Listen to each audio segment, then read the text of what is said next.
렌탈로 하냐 리스로 하냐. 세금만 놓고 본다면 리스가 보통은 유리하다고 말씀을 드립니다. 다만 상황에 따라 선택하시는 게 맞다라고 말씀을 드리거든요. 자, 안녕하십니까, 행센 오영일입니다. 안녕하세요, 세무법인 명품 마곡지점의 반수현 세무사입니다. 네, 반갑습니다. 네, 반갑습니다. 아마 세무사 일을 하시면서 가장 많이 들은 질문 중에 네. 하나이지 않을까 싶은데. 네, 맞습니다. 자동차가 필요합니다, 우리 원장님께서. 네, 항상 필요하죠. 요즘 세상에는 자동차가 필요가 없을 수가 없습니다. 그렇죠. 네. 그러면 항상 고민되는 게 네. 이거 일시불로 사냐, 할부로 사냐, 렌탈로 하냐, 리스로 하냐. 네네. 세금적인 측면으로 봤을 때 네. 뭐가 가장 유리합니까? 세금적인 측면만 놓고 본다면 리스가 보통은 유리하다고 말씀을 드립니다. 리스요? 네, 맞습니다.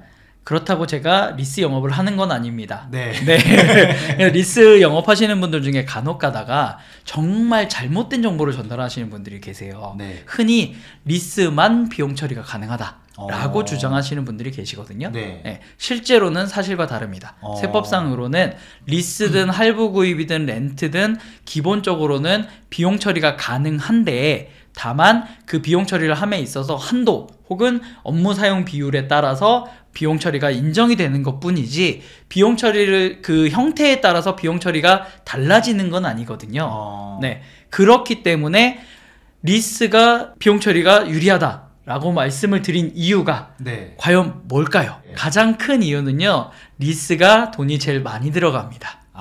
비싼가요? 네, 맞습니다. 예를 들어서 똑같은 그랜저 한 대를 내가 장기 렌트로 할 때랑 리스로 할 때랑 리스가 더 비싸요? 맞습니다. 일반적으로는 리스가 더 비싸고요. 물론 상황에 따라 다르긴 해요. 차종에 따라 다르고 업체에 따라 다르긴 하겠죠, 캐피탈사나. 근데 기본적으로는 리스가 많이 비용이 들어가서 리스가 유리하다라고 말씀은 드리지만 과연 이게 진짜 유리한 거냐 에 대한 부분을 저는 굉장히 공을 들여서 설명을 드리거든요. 네.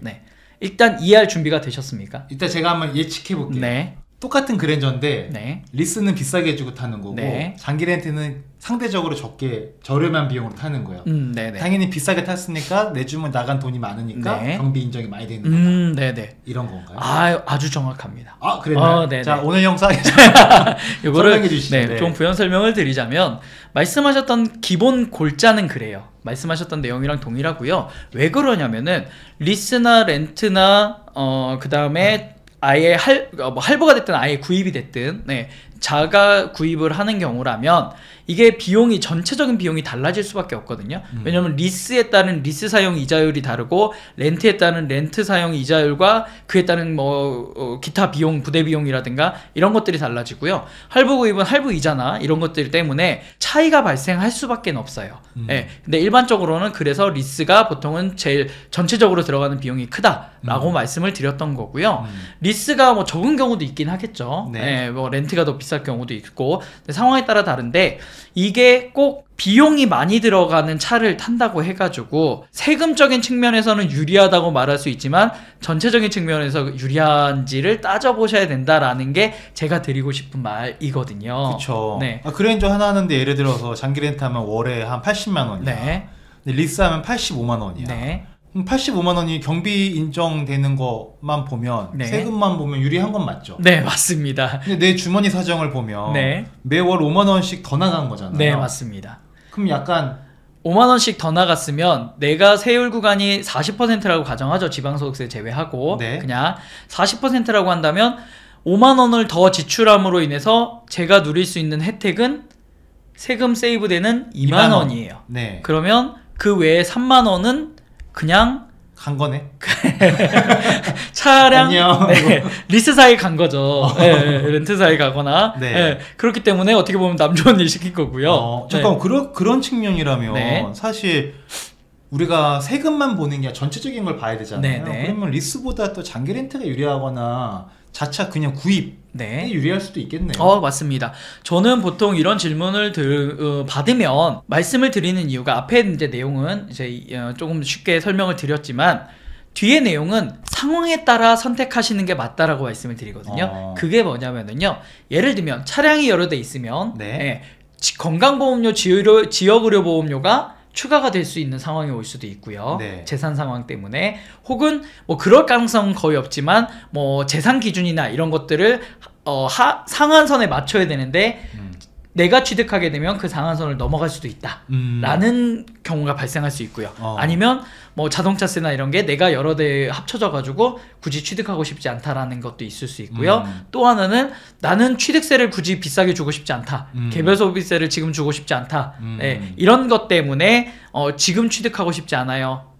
싸게 나중에 리스 운용하고 그 다음에 저렴한 가격으로 취득을 하는 게 더 유리해 보입니다 라고 생각을 하실 수도 있어요. 네, 이렇기 때문에 상황에 따라서 선택을 해야 되는 거지 단순하게 세금만 놓고 선택을 하시는 건 저는 너무 한 면만 보고 결정을 하시려는 게 아닌가라는 노파심에 항상 조금 더 장황하게 좀 더 자세하게 설명을 드리는 편입니다.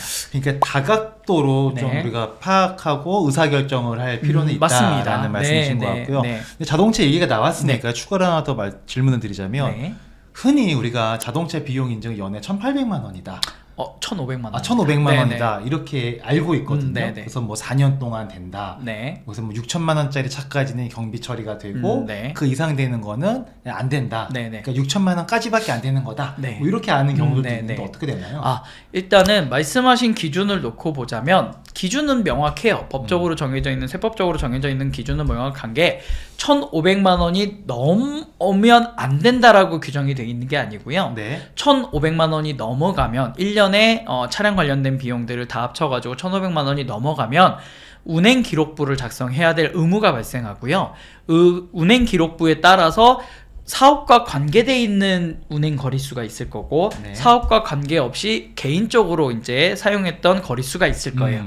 그 비율에 따라서 사업과 관계가 있는 운행 기록 거리수의 비율만큼만 비용으로 인정을 해주겠다가 기본 골자입니다. 1,500이 넘어도 될 수도 그렇습니다. 있는 거예요? 그러니까 단순하게 여기까지만 놓고 보면 5천만 원을 1년의 비용이에요.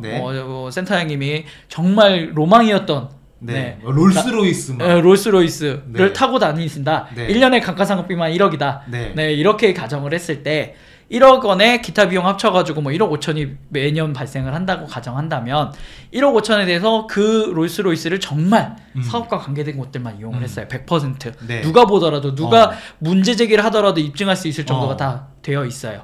그렇게 100%가 되어 있다고 하면 1억 5천 다 경비 인정 받을 수 있습니다. 아, 그래요? 그러면 사실 그 사업과 연관되는 사용이냐 이거를 판단을 할 때 제일 중요한 게 일반 사실 출근도 되나? 이게 궁금하거든요. 궁금하실 수 있죠. 기본적으로 사업과 관계되어 있는 것들의 운행 그 거리수는 출퇴근이 기본입니다. 아, 그래요? 네, 맞습니다. 그럼 경기도권에 계신 분들은 조금 비싼 거 사서 서울에 가능하실 수 있죠. 그리고 나중에 이제 사업과 관련된 거냐 아니냐를 판단하는 또 항상 조사가 나오면 입증을 하고 증빙을 해야 되잖아요. 네, 맞습니다. 그때 이 사업과 관련된 거라고 증빙하기가 애매한 상황들이 있을 수 있잖아요. 그럴 때 항상 분쟁이 생길 것 같은데 그럴 때를 대비하는 방법 같은 게 있을까요? 가장 중요한 거는요. 요즘에는 어플도 잘 되어 있고요. 사실적으로 실제적으로 작성하는 거예요. 뭐 당연한 얘기겠지만 이 기본적인 이 차량이 운행된 거리수가 있잖아요. 거리수가 있기 때문에 이게 기본적으로는 요즘에는 다 이제 CPU에 저장도 되고 다 기록에 남기 때문에 그리고 어플을 이용하면 그게 정확하게 이제 정리가 되기 때문에 사실은 이 키로수에 대해서 내가 출퇴근한 거리, 왜냐면 그 출퇴근 거리가 달라질 수도 있는 거거든요. 뭐 예를 들면 본가에서 출발을 했을 때와 내 뭐 작업 연구실에서 출발을 했을 때와 뭐 학교에서 출발했을 때가 다 다르잖아요. 그러니까 이런 것들을 정확하게 거리수를 측정하는 게 일단 중요하고요. 말씀하셨던 대로 분쟁이 생긴다는 얘기는 애매모호한 경우예요. 뭐 정말 뭐 갑자기 주말이라든가 이럴 때에 먼 거리를 갔다. 그러면 그 먼 거리를 가기 위한 필수적인 의미가 있었을 거 아니에요. 의도가 있었을 거고 그 의도가 어떤 건지에 대한 뭐 근거 자료라든가 이런 것들을 구비를 해두시는 게 나중에 혹시나 발생할지 모르는 분쟁을 막을 수 있는, 미연에 막을 수 있는 방법입니다. 다만 얘기를 들으시면서 제가 센터장님 표정을 봤어요. 이게 무슨 말도 안 되는 소리냐? 그걸 어떻게 다 하냐? 네. 맞습니다. 네. 그렇기 때문에 사실적으로는 쉽지 않은 일이에요. 네. 그래서 그 사실적으로 쉽지 않은 키로수 매일매일 작성한다는 것 자체가 쉽지가 않거든요. 네. 그렇기 때문에 만약에 뭐 부득이한 경우라면 모르겠고 사실은 뭐 경비 처리를 많이 하기 위해서 벤츠를 사셔라. 네, BMW 사셔라, 네, 롤스로이스 사셔라. 이거는 저는 사실은 크게 뭐 도움이 되긴 하겠지만, 네, 도움이 되긴 하겠지만 그렇게까지 뭐 큰 도움이 안 되실 수 있다라는 걸 이제 말씀을 드리는 거고요. 적정한 수준에서 적합한 상황에서 우리가 운영할 수 있는 거리수라든가 이런 것들을 따져가지고 운영을 하시는 게 좋을 것 같고요. 이 말씀 드리는 가장 큰 이유가 제가 아까 말씀드렸던 대로 롤스로이스 얘기를 말씀하셨잖아요. 1억에 기타 비용 5천만 원 해가지고 1억 5천만 원이 매년 발생해요. 네. 그러면 내가 이걸 정말 사업과 관계된 출퇴근이라든가 세미나라든가 이럴 때 다 썼다. 이럴 때만 사용했다 그러면 1억 5천까지 비용이 인정이 가능하다라고 말씀을 드렸지만 여기에 한 가지 세법적으로 단서가 붙습니다. 네, 그게 바로 1년의 감가상각비 한도액이 800만 원으로 정해져 있어요.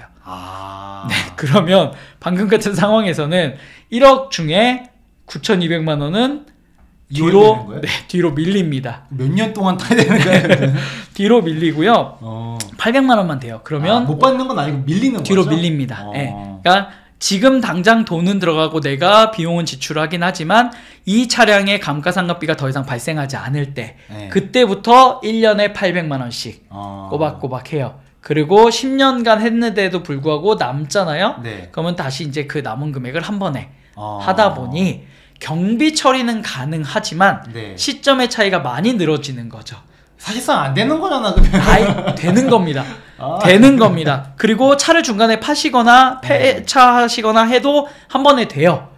문제는 기간이 길다라고 말씀을 드리는 겁니다. 그러니까 경비 인정을 할부로 받는 거네. 네, 맞습니다. 그래서 보통 이제 경비 인정은 보통 그랜저까지야.